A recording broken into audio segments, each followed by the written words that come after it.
گذاشتن درست خشت اول بنا زمینه میگذارد برای استواری بنا از اول تا به آخر. تصمیم گرفتیم که در برنامه در خصوص صفت کارهای ساختمانی و فعالیت سازندگان و بنیادکاران ورزشگاه برای 30,000 جای نشست در شهر دوشنبه گفته باشیم.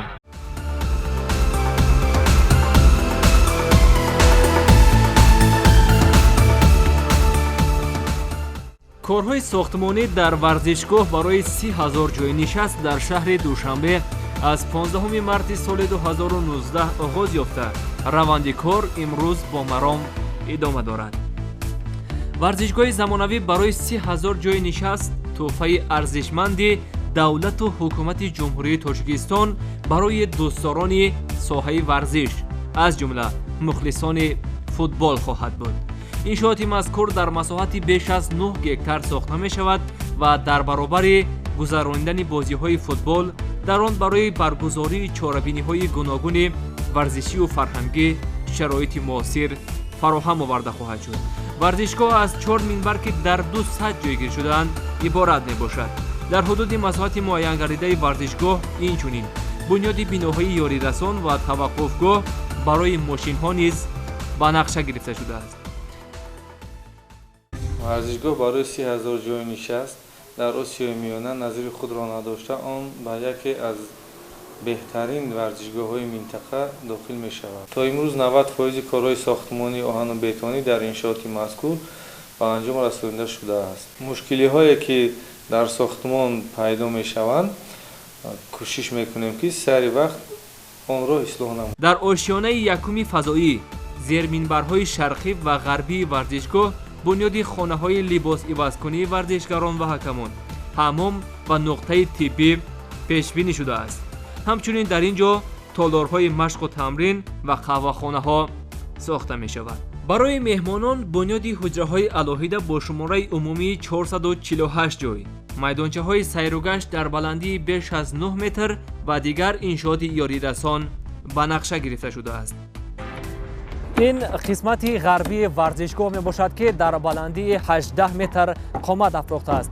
منبر مذکور اصلا برای نشست و تماشای مهمانان عالی قدر می باشد و روند کارهای ساختمانی در منبر مذکور در سطح بلند ادامه دارد. با گفتن نماند که هر یک منبر ورزشگاه دارای برآمدگاه علاهیده می باشد. ضرورت بنیاد ورزشگاه مذکور در آن معنی داد می شود که تا حال در حدود تاجیکستان چنین ورزشگاه محتشم با شرایط و امکانیت‌های مقتدر وجود نداشت.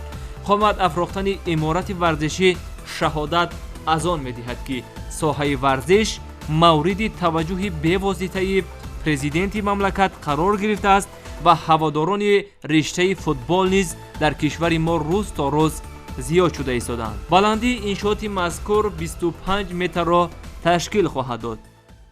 امروز ما در عرفه جشن 30 سالگی استقلالیت جمهوری تاجیکستان هستیم و این ورزشگاه خیلی در با مورد است و اگر ما مثال بیاریم تمام ورزشگاه‌های جهان، تمام چهاره‌بینی‌های جهانی و تمام چهاره‌بینی‌های المپی، چهاره‌بینی‌های فرهنگی در همان ورزشگاه‌های با حشمت می‌گذرند و این از یک طرف آن معرفگری آن دولت خود است، معرفگری آن حشمت ورزشگاه خود را نشان می‌دهند و باوری دارم که ورزشگاه 30,000 نفره که در تاجیکستان ساخته و استفاده داده شده است یکی از ورزشگاه‌های بهترین آسیا میانه و تمام جهان به حساب می‌رود.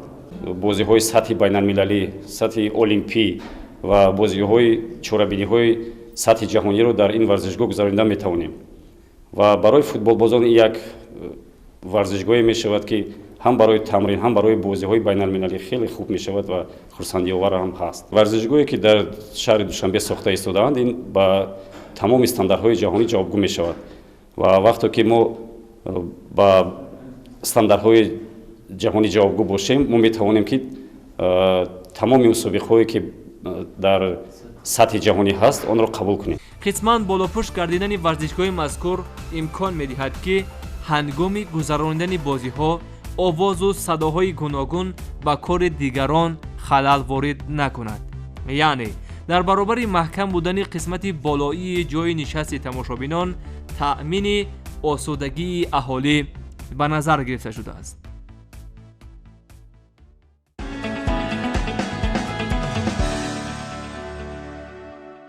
оғози корҳои сохтмонӣ дар варзишгоҳ барои 30,000 ҷои нишаст дар шаҳри Душанбе аниқтараш санаи 15 марти соли 2019 оғоз ёфта раванди кор имрӯз бо маром сурат дорад. ин ҷо майдони бозии футбол, яъне он ҷое ки бозигарон дар ин ҷо бояд бозӣ кунанд, масоҳати он 105 ба 68 метрро ташкил медиҳад. сифати корҳои сохтмонии варзишгоҳ аз ҷониби намояндагони хадамоти назорати давлатии меъморӣ ва сохтмони кумитаи меъморӣ ва сохтмони назди ҳукумати ҷумҳурии Тоҷикистон пайваста зери назорат қарор гирифта мешавад ва барои рафъи мушкилиҳои пешомада аз ҷониби назоратчиён тавсияҳо дода мешавад.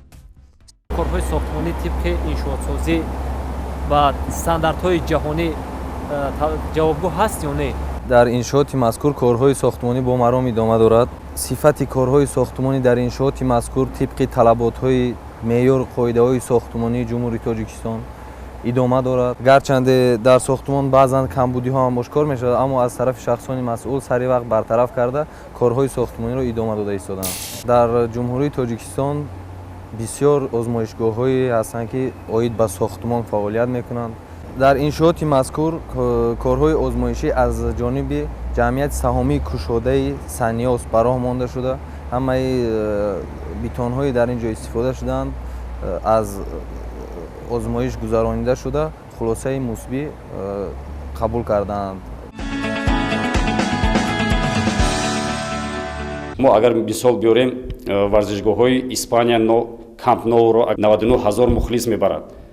варзишгоҳи ки дар Австралия ҳаст, дар Мелбурн, агар вайро варзишгоҳе ки дар Кореяи Шимолӣ ҳаст 150,000 мухлис дошт. баъд аз сохтмон, баъд аз тамрину сохтмон ӯ ба 114,000 мухлис ғунҷоишаш баробар шуд. агар мо варзишгоҳи Уэмблиро гирем ба 90,000 мухлис ҷо дорад, барои мухлисон ҷо дорад ва аз ҳама варзишгоҳи калонтарин дар ҷаҳон ки 200,000 мухлис мебурд ва ҳоло баъд аз сохтмонҳо ӯ ба 87,000 мухлис расидааст. ин варзишгоҳи Маракана ки дар давлати Бразилия ҳаст вуҷуд дорад. давоми чанд соли охир мешавад ки бунёди иншооти варзишӣ зери таваҷҷӯҳи махсуси роҳбарияти олии давлату ҳукумати ҷумҳурии Тоҷикистон қарор гирифтааст. ҳадаф аз ин иқдоми бузург тарғибу ташвиқи тарзи ҳаёти солим ва оммавигардонии варзиш хусусан миёни ҷавонону наврасон мебошад.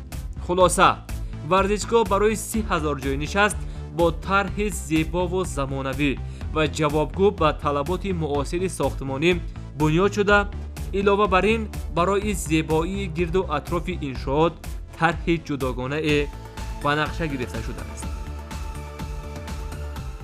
аз аввали сохтмонӣ дар ҳамин ҷо иштирок кардем, то ҳозира корро давом дода истодем. яъне аз тарафи корхонаи мо аз оғозаш сар шуда ба конструксиони, яъне ба то охири кори сохтмонӣ ҳамин стадион кор карда истодаем. мо бояд дар асоси чорчӯбаи қонуни конструксияи сохтмонӣ созем, на ин ки камбудию ба дигар роҳҳо. навоварии бемисли дигар дар варзишгоҳи мазкур ин насб гардидани лифти ҳозиразамон дар қисмати ғарбии он мебошад ки аслан барои хизматрасонӣ ба меҳмонони олиқадр пешбинӣ шудааст. масоҳати майдони футбол дар варзишгоҳи замонавӣ 105 ба 68 метрро ташкил медиҳад ки ин стандарт мутобиқ ба талаботи бунёди майдони футбол мебошад.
بنیاد این عمارت بزرگ ورزشی در پایتخت مملکت شهر دوشنبه امکان فراهم می‌آورد که مشکل‌های موجوده برای تمرین منتخب تاجیکستان برطرف شده فوتبال تاجیک را آینده درخشان در پیش باشد. طبق نقشه باید تا سال 2023 کارهای ساختمانی و معماری در این جاده به اتمام رسانیده شده، میدان مذکور به استفاده داده شود و مخلصان فوتبال در تاجیکستان تا توانند دسته‌های تاجیکستان را در یک ورزشگاه پرشکوه و زمانوی دستگیری نمایند.